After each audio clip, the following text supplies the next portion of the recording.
હવે આપણે ફુંડલીચ અધિશોષણ સમતાપીની મર્યાદાઓ.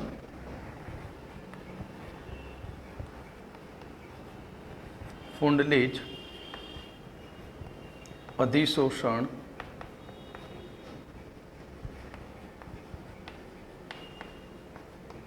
સમતાપીની મર્યાદા. તો ફુંડલીચ અધિશોષણ સમતાપીની મર્યાદાની અંદર અહીં આ ફુંડલીચ અધિશોષણ સમતાપી એ દબાણના અમુક મૂલ્ય સુધી જ વાપરી શકાય. ઊંચા દબાણે જે આલેખ આમ વક્ર સ્વરૂપે મળે એ આલેખમાં વિચલન થાય છે. એટલે પહેલી મર્યાદા અમુક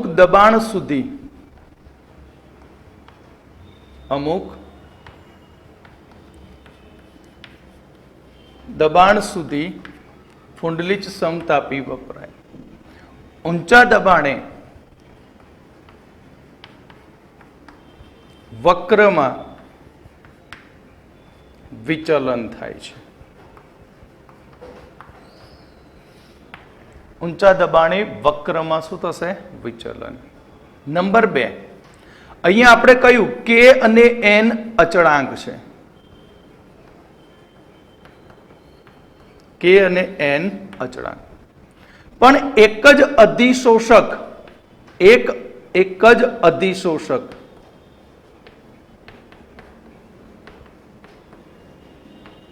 અને અધિશોષિત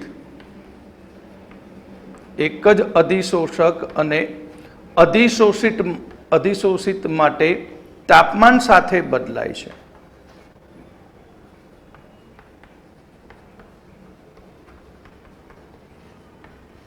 તાપમાન સાથે અચળાંક કોન્સ્ટન્ટ હોય એ બદલાવવો જોઈએ નહીં, પણ અહીંયા બદલાય છે. આ એની બીજી મર્યાદા. ત્રીજી મર્યાદા, આ અધિશોષણ સમતાપી એ માત્ર આનુભવિક છે, પ્રેક્ટિકલી છે, સૈદ્ધાંતિક નથી. આ ત્રીજી મર્યાદા થઈ. ચોથી મર્યાદા, અહીંયા આપણા જોડે સમીકરણ છે x/m બરાબર kp⁴ જો x/m માં 1/n બરાબર 1 લેતા, 1/n બરાબર 1 લઉં તો પહેલો કેસ શું બને? x/m. Case 1 x/m is equal to kp. એટલે કે આપણે કહી શકીએ કે x/m ચલે છે p. એટલે કે દબાણના સમપ્રમાણમાં છે. દબાણના સમપ્રમાણમાં. કેસ 2, 1/n બરાબર 0 હોય તો x/m is equal to k. એટલે અધિશોષણ દબાણથી સ્વતંત્ર બને છે. અધિશોષણ દબાણથી સ્વતંત્ર બને છે.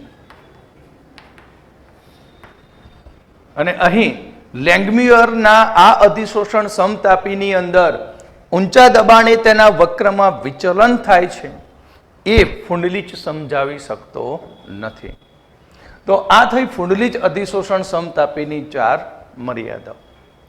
હવે આપણે આગળ નવી અધિશોષણ સમતાપી લઈએ, લેંગમ્યુર.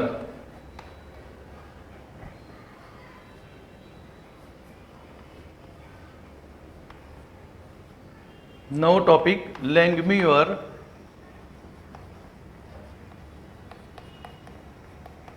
અધિશોષણ સમતાપી. તો આપણે કહ્યું કે ફુંડલીચ અધિશોષણ સમતાપી એ માત્ર આનુભવિક છે. કેવો છે? આનુભવિક. એ કોઈ સૈદ્ધાંતિક નથી. પણ લેંગમ્યુરે અહીં જે અધિશોષણ સમતાપી રજૂ કરી એ વાયુના ગતિમય સિદ્ધાંત પર આધારિત સૈદ્ધાંતિક બાબતોને આધારે રજૂ કરી, જેને લેંગમિયર અધિશોષણ સમતાપી કહેવામાં આવે છે. લેંગમિયર અધિશોષણ સમતાપી કે જે વાયુના ફુંડલિચ અધિશોષણ સમતાપી એ કે જે વાયુના ગતિમય સિદ્ધાંત પર આધારિત સૈદ્ધાંતિક બાબતોને ધ્યાનમાં લઈને રજૂ કર્યું છે, જેને કહેવામાં આવે છે લેંગમિયર અધિશોષણ સમતાપી. લેંગમિયરે ધારણા કરી અથવા તો ધાર્યું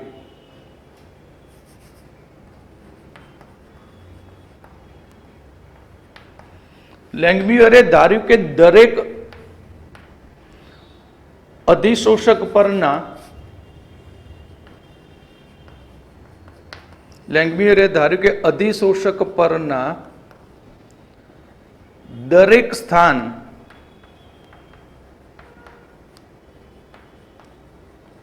સમાન હોય છે.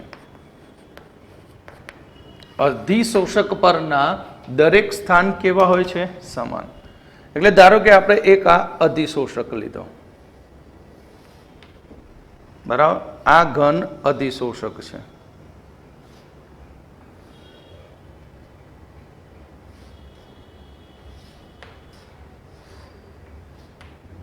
તો આ ઘન અધિશોષક ઉપર અહીંયા જે બધા સ્થાન છે એ બધા સ્થાન કેવાય એક સરખા છે. કેવા છે? એક સરખા. અધિશોષક આ તેના સ્થાન. હવે આ સ્થાન એ વાયુથી ભરેલું હોય કે ખાલી હોય, પણ દરેક સ્થાન એકબીજાથી સ્વતંત્ર હોય છે. એટલે આ રીતે આ સ્થાન અધિશોષિત વાયુથી ભરાયેલું છે, આ પણ સ્થાન અધિશોષિત વાયુથી ભરાયેલું છે, આ પણ અધિશોષિત વાયુથી ભરાયેલું છે. એટલે લેંગમિયરે કહ્યું કે અહીં અધિશોષક પરના દરેક સ્થાન સમાન હોય છે અને આ સ્થાન અધિશોષિત વાયુથી ભરેલું હોય કે ખાલી હોય, પરંતુ તે એકબીજાથી સ્વતંત્ર હોય છે.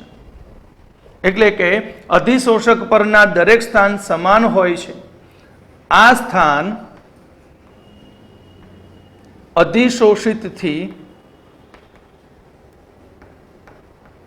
ભરેલું હોય કે ખાલી હોય, પરંતુ એકબીજાથી સ્વતંત્ર હોય છે. એકબીજાથી સ્વતંત્ર હોય છે. તો આના ઉપરથી લેંગમિયરે બે પરસ્પર વિરોધાભાસી પ્રક્રમ આપ્યા. આ કેવું સ્થાન? ખાલી. અહીં લેંગમિયરે આના ઉપરથી બે પરસ્પર વિરોધાભાસી પ્રક્રમ આપ્યા. તે કયા છે તે હવે આપણે જોઈશું.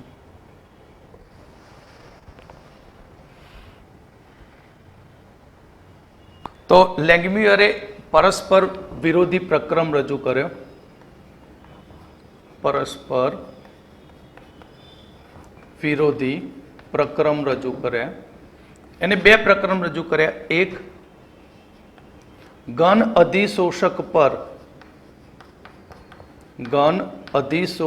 પર વાયુનું અધિશોષણ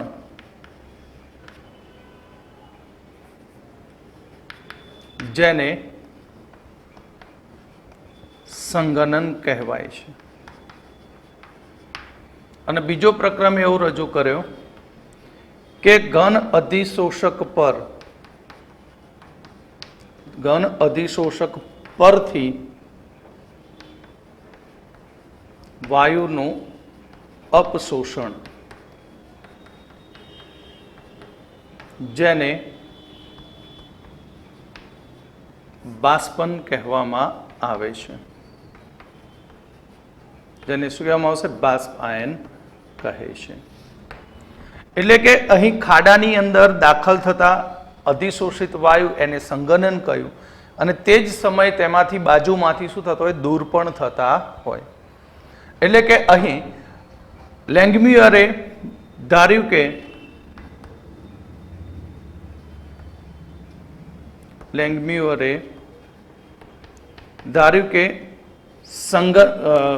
કે અહીં ગતિશીલ સંતુલન સ્થપાય છે.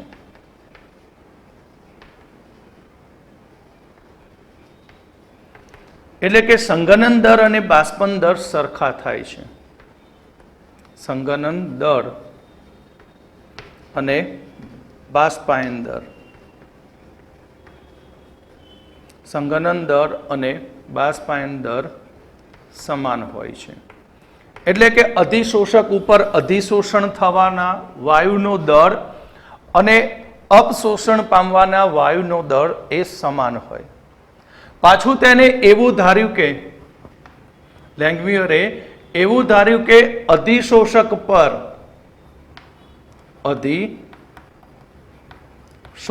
પર એક આણ્વીય સ્તરની જાડાઈનું સ્તર બને છે, સ્તર રચાય છે.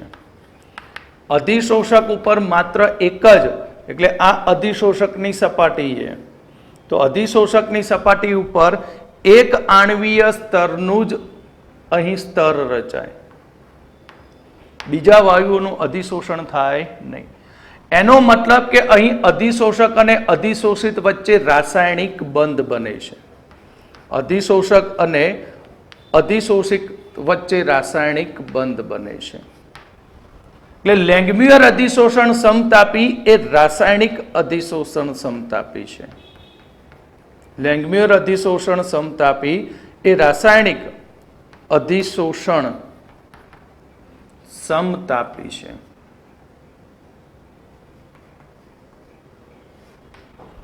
તો આ માટે લેંગમ્યુઅરે સમીકરણ આપ્યું x/m બરાબર AP/1 plus BP. x/m is equal to AP/1 plus BP. જ્યાં x/m આગળ કહ્યું તેમ પ્રતિ ગ્રામ અધિશોષક દ્વારા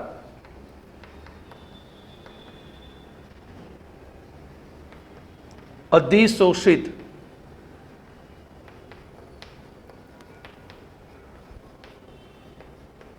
વાયુની માત્રા છે. પ્રતિ ગ્રામ અધિશોષક દ્વારા અધિશોષિત વાયુની માત્રા. A અને B અચળાંક છે અને P વાયુનું દબાણ છે. તો અહીં આપણે A અને B માટે બે પરિસ્થિતિમાં આ સમીકરણ લખી શકાય. તો નંબર 1, જો આપણે નીચું દબાણ રાખીએ તો નીચા દબાણે BP ને એકની સાપેક્ષમાં અવગણતા, કારણ કે દબાણ ખૂબ જ નીચું છે, માટે x/m is equal to AP. માટે x/m ચલે છે P.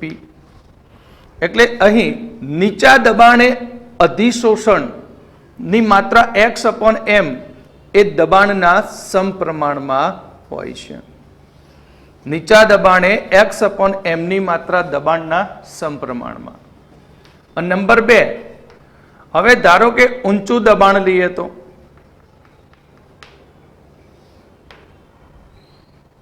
ઊંચા દબાણે એકને અવગણતા, એકને બીપી ની સાપેક્ષમાં અવગણતા, તો રહેશે શું? x upon m is equal to AP upon BP. માટે A upon B. અધિશોષણ કેવું થઈ ગયું? દબાણથી સ્વતંત્ર બને છે.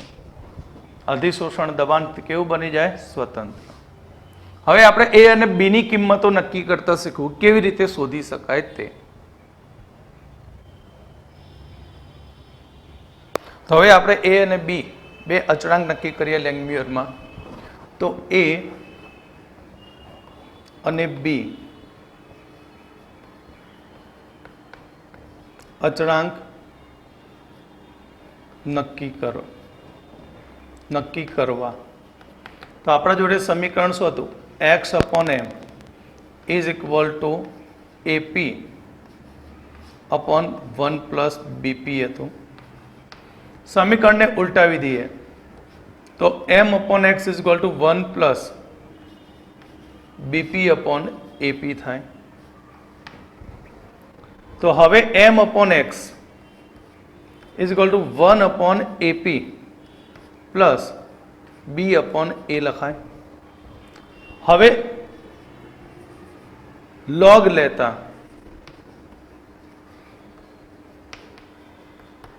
તો ઇક્વેશન log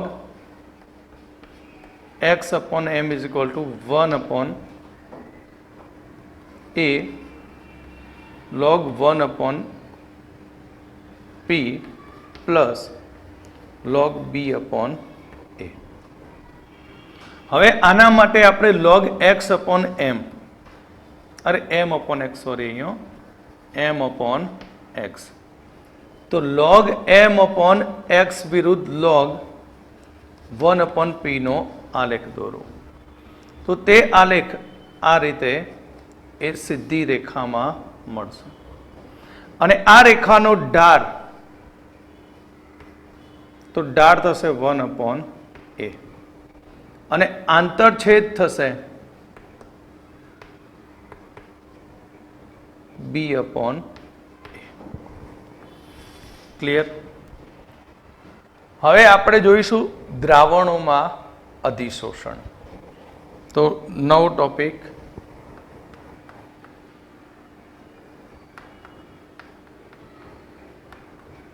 દ્રાવણમાં અધિશોષણ. તો અહીં જે રીતે વાયુનું ઘન અધિશોષક પર અધિશોષણ થાય છે, તે જ રીતે ઘન પદાર્થ પર દ્રાવણમાં રહેલા દ્રાવ્યનું અધિશોષણ થતું હોય છે. જેમ કે એસિટિક એસિડ, જેને આપણે પાણીની અંદર ઓગાળીએ. તમે જાણો છો એસિટિક એસિડનું આયનીકરણ ઓછું થાય એટલે મોટા ભાગે અદ્રાવ્ય સ્વરૂપે રહે. તો એસિટિક એસિડના દ્રાવણમાં આપણે સક્રિયકૃત ચારકોલ ઉમેરીએ તો એસિટિક એસિડનું ચારકોલની સપાટી ઉપર અધિશોષણ થાય છે. તો અહીં દ્રાવણમાં આ અધિશોષણ એ 4 બાબત ઉપર આધાર રાખે છે. તો આપણે અહીં દ્રાવણમાં અધિશોષણની વાત કરીએ તો ઘન પદાર્થ પર દ્રાવણમાં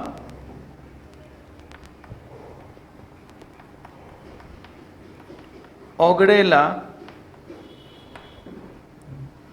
દ્રાવ્યનું અધિશોષણ થાય છે.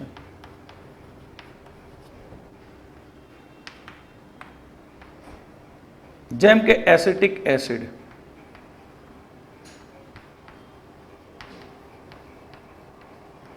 તો એસિટિક એસિડને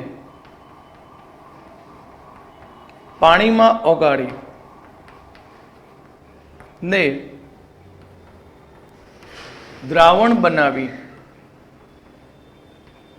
તેમાં સક્રિયકૃત ચારકોલ ઉમેરતા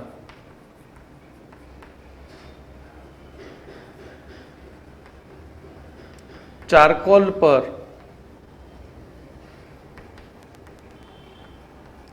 એસિટિક એસિડનું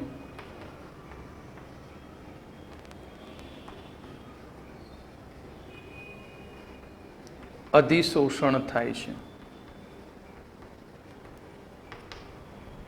તો આ અધિશોષણ કેટલીક બાબત ઉપર આધાર રાખે છે દ્રાવણમાં. તો અધિશોષણ એ દ્રાવ્યની સાંદ્રતા પર આધાર રાખે છે. જેમ દ્રાવ્યની સાંદ્રતા વધુ તેમ અધિશોષણ વધુ થાય છે. ક્લિયર?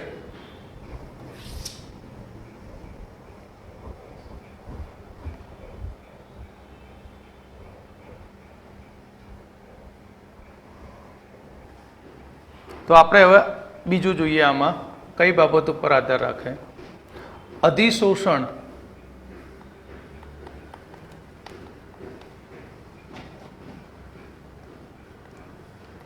તાપમાનના વધારા સાથે ઘટે છે. કારણ કે ભૌતિક અધિશોષણ છે. તાપમાન વધે, વાન ડર વાલ્સ બળ તૂટી જાય અને અધિશોષણ ઘટે. નંબર 3, અધિશોષણ એ અધિશોષકની સપાટીના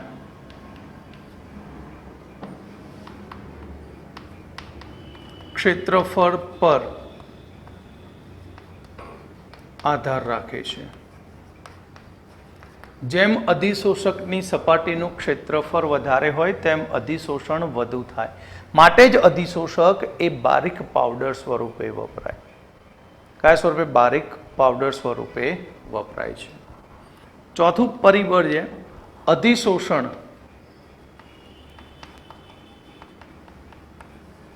એ અધિશોષક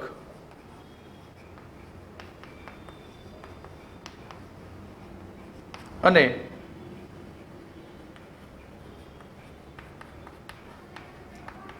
અધિશોષિતના સ્વભાવ પર આધાર રાખે છે. અધિશોષણ એ અધિશોષક અને અધિશોષિતના સ્વભાવ પર આધાર રાખે છે.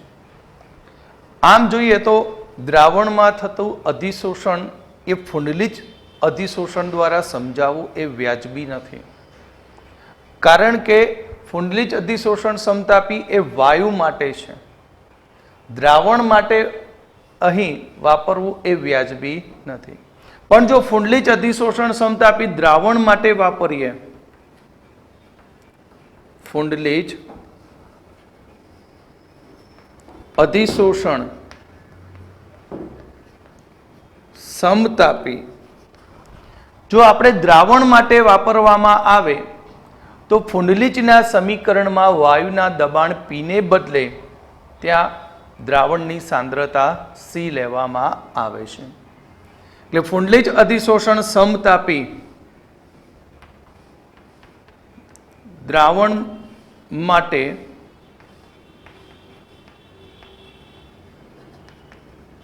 વાપરવામાં આવે તો વાયુના દબાણ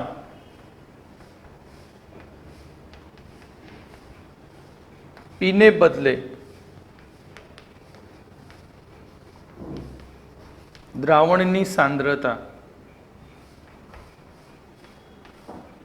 સી લેવામાં આવે છે. માટે x/m is equal to k c⁻1/n. તો આના માટે પણ આલેખ દોરીએ તો એના જેમ જ મળશે.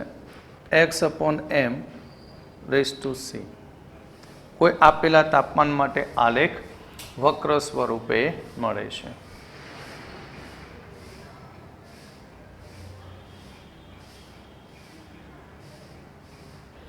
તો અહીંયા આપણે સમીકરણ હતું લેંગમ્યુરનું x/m બરાબર k c rays two 1/n.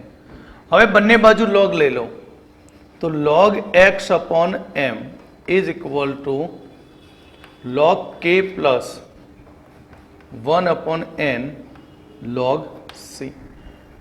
તો હવે આનો આલેખ દોરીએ તો આલેખ આગળની જેમ જ મળશે. log x/m અને log c. તો આલેખ આ રીતે મળે અને તેના ઉપરથી આપણને રેખાનું શું મળશે? ઢાળ. કારણ કે આલેખ સીધી રેખામાં મળે. શું મળશે? આલેખ સીધી રેખામાં અને ઢાળ થશે 1/n અને આનો આંતરછેદ થશે log k. ક્લિયર? આ જ પ્રમાણે દ્રાવણ માટે લેંગમ્યુર અધિશોષણ સમતાપી.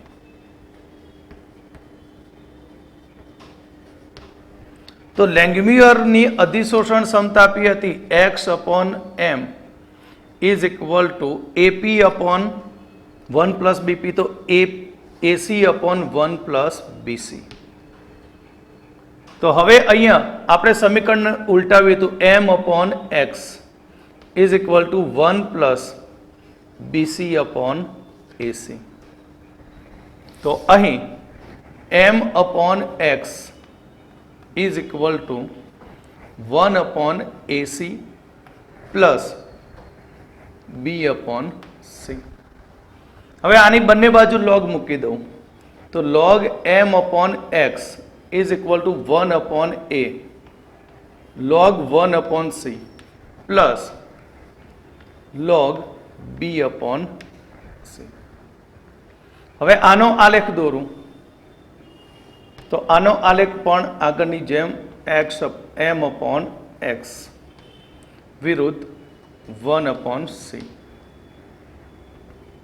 તો આનો આલેખ પણ સીધી રેખામાં મળશે અને આ રેખાનો ઢાળ 1/a અને આંતરછેદ થશે b/a. યાદ રાખજો અહીં દ્રાવણ માટે જે પણ થાય અધિશોષણ લેંગમ્યુર અને ફુંડલીજ બરાબર. તો દ્રાવણમાં થતું અધિશોષણ રાસાયણિક અધિશોષણ છે.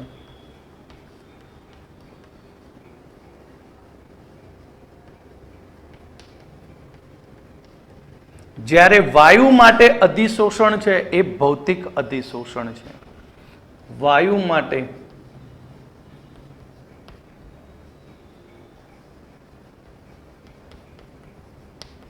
અધિશોષણ ભૌતિક અધિશોષણ.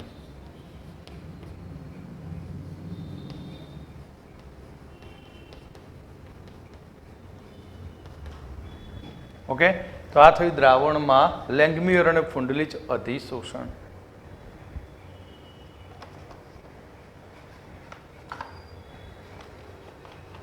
હવે આપણે અધિશોષણના અનુપ્રયોગો જોઈશું.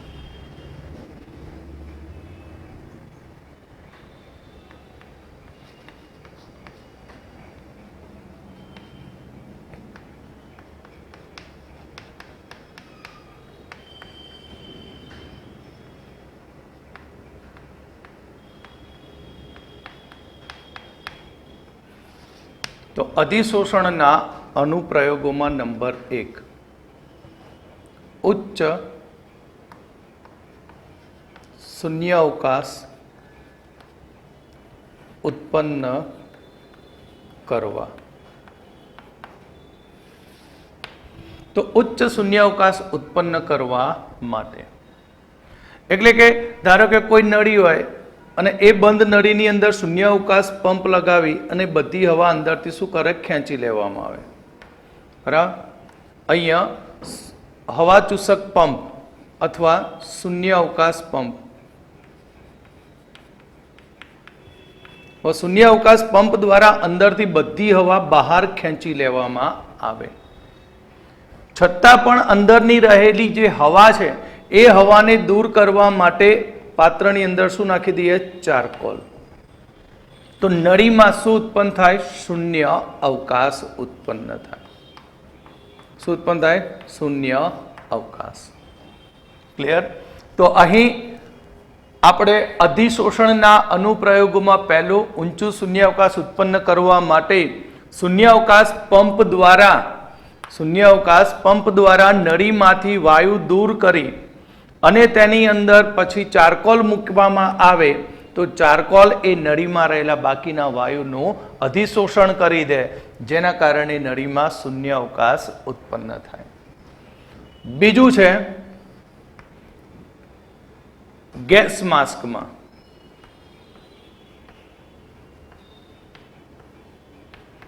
તો જે ચાર રસ્તા ઉપર ટ્રાફિક પોલીસ ઊભી રહેલી હોય કે જ્યાં પ્રદૂષણની માત્રા વધુ હોય ત્યાં ગવર્મેન્ટ દ્વારા એમને ગેસ માસ્ક પહેરવામાં આવે જે નાક ઉપર મૂકે. એ ગેસ માસ્કની અંદર સક્રિયકૃત ચારકોલ હોય છે.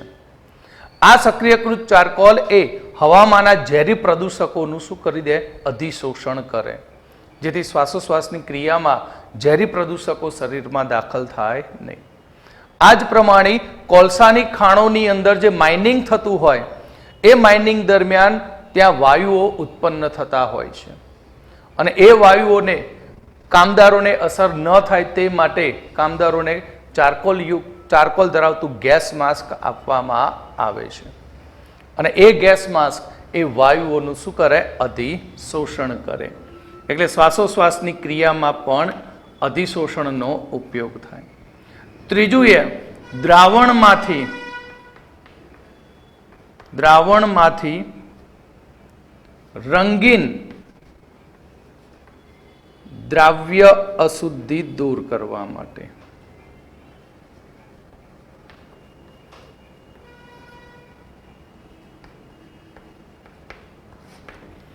આપણે એક્ઝામ્પલ આપ્યું હતું કે આછા પીળા રંગની ખાંડ, તો પીળા રંગની ખાંડને પાણીમાં ઓગાળી અને તેના જલીય દ્રાવણને ચારકોલની બેડ અથવા તો કેક અથવા તો સ્તરમાંથી પસાર કરવામાં આવે તો તે દ્રાવણ રંગવિહીન બની જાય. એટલે કે પીળા રંગની અશુદ્ધિનું શું થઈ જાય? અધિશોષણ થતું હોય છે. એટલે ત્રીજો અનુપ્રયોગ અહીં દ્રાવણમાંથી રંગીન અશુદ્ધિઓને દૂર કરવા માટે થાય છે. ચોથો અનુપ્રયોગ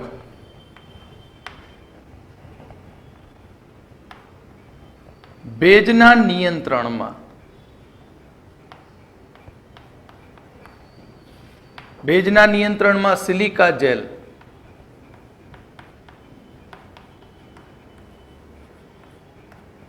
એલ્યુમિના જેલ જે હવામાંના ભેજનું શું કરે? શોષણ કરી દે. એટલે ઇલેક્ટ્રોનિક્સ જે સાધનો છે એ ઇલેક્ટ્રોનિક સાધનો ઉપર એટલે કે એની અંદર સર્કિટ ઉપર વાતાવરણના ભેજની અસર ન થાય તે માટે ત્યાં સિલિકા જેલ કે એલ્યુમિનિયમ જેલ મૂકવામાં આવે છે, જેથી ઇલેક્ટ્રોનિક સાધન બગડે નહીં.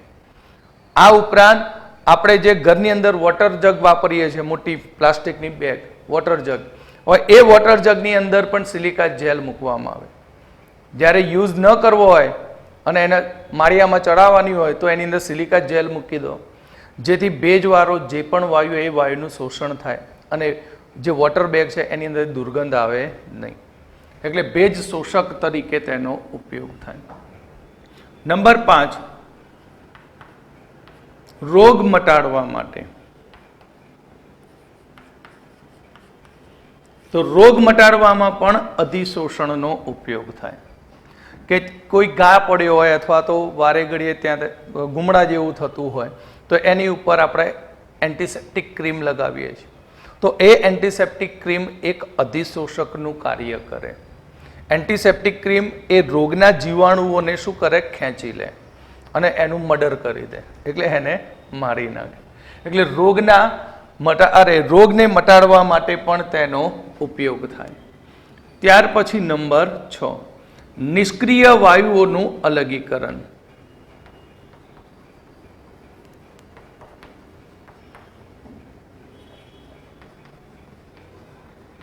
તો નિષ્ક્રિય વાયુના અલગીકરણ માટેની એક પદ્ધતિ છે દીવાર પદ્ધતિ.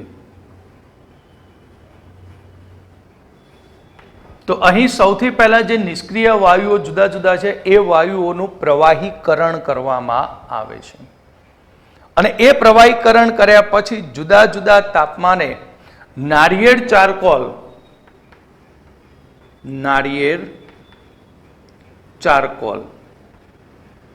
તો જુદા જુદા તાપમાને નાળિયેર ચારકોલની મદદથી તેનું અલગીકરણ કરવામાં આવે છે. નંબર 7, ક્રોમેટોગ્રાફી વિશ્લેષણમાં.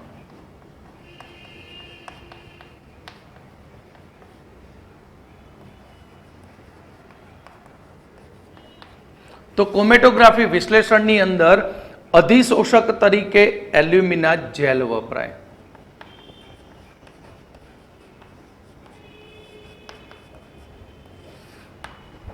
એટલે કે કાર્બનિક અને અકાર્બનિક સંયોજનોના પૃથ્થકરણની ક્રોમેટોગ્રાફી પદ્ધતિની અંદર અધિશોષણના સિદ્ધાંતનો ઉપયોગ થાય. એટલે કે અહીં ક્રોમેટોગ્રાફી જુદા જુદા પ્રકારની હોય. સ્તંભ ક્રોમેટોગ્રાફી છે, ગેસ ક્રોમેટોગ્રાફી છે, HPLC, GLC, બરાબર. તો આપણે સ્તંભ ક્રોમેટોગ્રાફીની વાત કરીએ તો અહીંયા આ રીતે બ્યુરેટ હોય છે. એ બ્યુરેટની અંદર અહીંયા તમારે સિલિકા જેલ ભરવામાં આવે છે. શું ભરવામાં આવશે? Silica gel. અને ત્યાર પછી આ સિલિકા જેલ ઉપર આપણે જુદા જુદા આયનો ધરાવતું, જેમ કે U2+, Mn2+, Fe3+, જુદા જુદા આયનોનું મિશ્રણ ધરાવતું દ્રાવણ ઉમેરવામાં આવે છે. અને આ આયનોનું દ્રાવણ ધીમે ધીમે સિલિકા એલ્યુમિના જેલમાં નીચે ઉતરે ત્યારે અહીંયા આપણને જુદા જુદા રંગના સ્પોટ જોવા અથવા તો પટ્ટા જોવા મળે છે. એટલે કે દરેક આયનનું અહીં એલ્યુમિના જેલ અધિશોષક ઉપર અધિશોષણ થાય. દરેક માટે અધિશોષણનો ક્રમ કેવો હોય? જુદો જુદો. ક્લિયર? તો ક્રોમેટોગ્રાફી અધિશોષણમાં તેનો ઉપયોગ થાય. ત્યાર પછી નંબર 8, અધિશોષક સૂચક તરીકે. અધિશોષણ સૂચક તરીકે જેમ કે સિલ્વર બ્રોમાઇડ.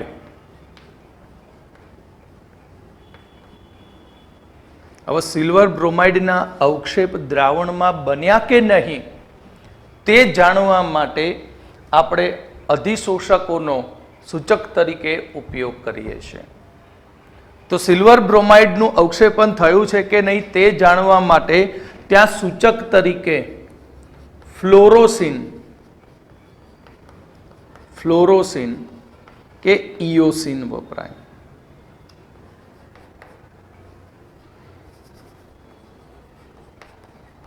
ફ્લોરોસિન કે શું વપરાશે? ઇયોસિન. એટલે જ્યારે અવક્ષેપણ શરૂ થશે ત્યારે ફ્લોરોસિન કે ઇયોસિન જે સૂચક છે એ અવક્ષેપની સપાટી ઉપર જમા થાય, ચોંટી જાય અને રંગ પરિવર્તન કરે. એટલે સૂચક તરીકે તેનો ઉપયોગ થાય. તો અધિશોષણના અનુપ્રયોગમાં સૌથી પહેલું એ ઊંચું શૂન્યાવકાશ ઉત્પન્ન કરવા માટે શૂન્યાવકાશ પંપ દ્વારા નળીમાંથી બધો જ વાયુ બહાર ખેંચી અને ત્યારબાદ તેમાં ચારકોલ મૂકવાથી બાકીની હવાનું અધિશોષણ થાય. Gas mask. તો ગેસ માસ્ક એ સક્રિયકૃત ચારકોલમાંથી બનાવેલું હોય છે અને આ ગેસ માસ્ક પહેરીને અહીં ક્લોરીનના વાતાવરણમાં જાઓ, એમોનિયાના વાતાવરણમાં જાઓ તો શ્વસન ક્રિયામાં કોઈ તકલીફ પડતી નથી. કોલસાનું માઇનિંગ થતું હોય તે દરમિયાન ઝેરી વાયુઓનું ઉત્સર્જન થતું હોય ત્યારે આ ગેસ માસ્કનો ઉપયોગ થાય. દ્રાવણમાંથી રંગીન અશુદ્ધિ દૂર કરવા માટે પણ અધિશોષણનો ઉપયોગ થાય. ભેજના નિયંત્રણ માટે પણ અધિશોષણનો ઉપયોગ, રોગ મટાડવા માટે પણ અધિશોષણનો ઉપયોગ, અહીં નિષ્ક્રિય વાયુના અલગીકરણમાં પણ અધિશોષણનો ઉપયોગ થાય. ક્રોમેટોગ્રાફી વિશ્લેષણમાં પણ અહીં અધિશોષણનો જ સિદ્ધાંત વપરાય અને અધિશોષક સૂચકોનો પણ અધિશોષણ તરીકે ઉપયોગ કરવામાં આવે છે. તો આ થયા અધિશોષણના અનુપ્રયોગો.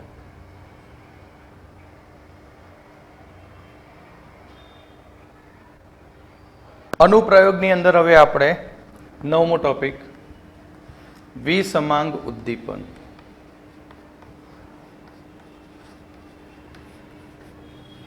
વિસમાંગ ઉદ્દીપનની અંદર ઉદ્દીપક જે ઘન અવસ્થામાં હોય છે અને ઉદ્દીપક ઘન અવસ્થામાં હોય તો અધિશોષણની ઘટનાને કારણે અહીં ઉદ્દીપકની હાજરીમાં પ્રક્રિયાનો વેગ વધી જાય છે. વિસમાંગ ઉદ્દીપનમાં ઉદ્દીપક એક ઘન અવસ્થામાં હોય છે અને ઘન અવસ્થામાં હોવાથી ઉદ્દીપક ઉપર પ્રક્રિયકોનું શું થાય? અધિશોષણ થાય અને અધિશોષણ થવાથી પ્રક્રિયાનો વેગ વધે છે. પ્રક્રિયાનો વેગ વધે છે. એક્ઝામ્પલ તરીકે આપવું હોય તો હેબર વિધિ દ્વારા એમોનિયાના ઉત્પાદનમાં હેબર વિધિ દ્વારા એમોનિયાના ઉત્પાદનમાં લોખંડનો ભૂકો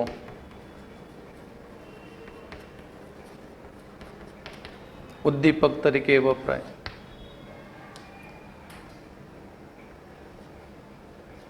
સલ્ફ્યુરિક એસિડ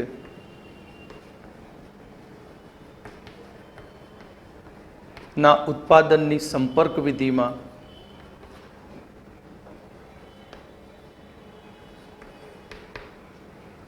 વેનેડિયમ પેન્ટોક્સાઇડ ઉદ્દીપક વપરાય.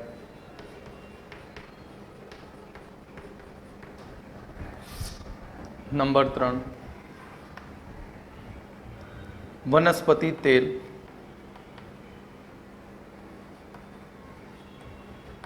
ના હાઇડ્રોજનેશનમાં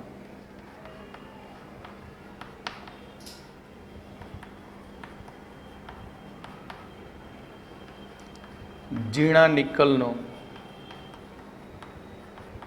ઉદ્દીપક તરીકે ઉપયોગ થાય છે. એટલે વિસમાંગ ઉદ્દીપનમાં પણ અધિશોષણનો સિદ્ધાંત સમાયેલો છે. ત્યાર પછી છેલ્લું 10મું ફીણ પ્લાવણ પદ્ધતિમાં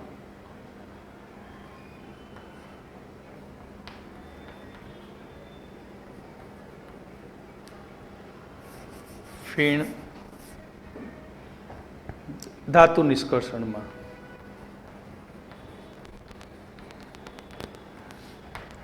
તો ફીણ પ્લાવણ પદ્ધતિની અંદર ફીણ પ્લાવન પદ્ધતિમાં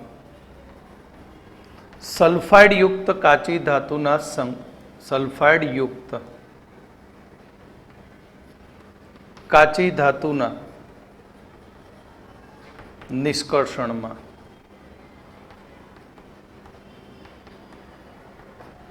અધિશોષણનો ઉપયોગ થાય, જ્યાં પાઇન તેલ,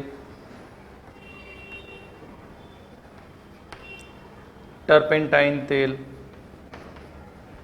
જે અધિશોષક તરીકે વપરાય છે.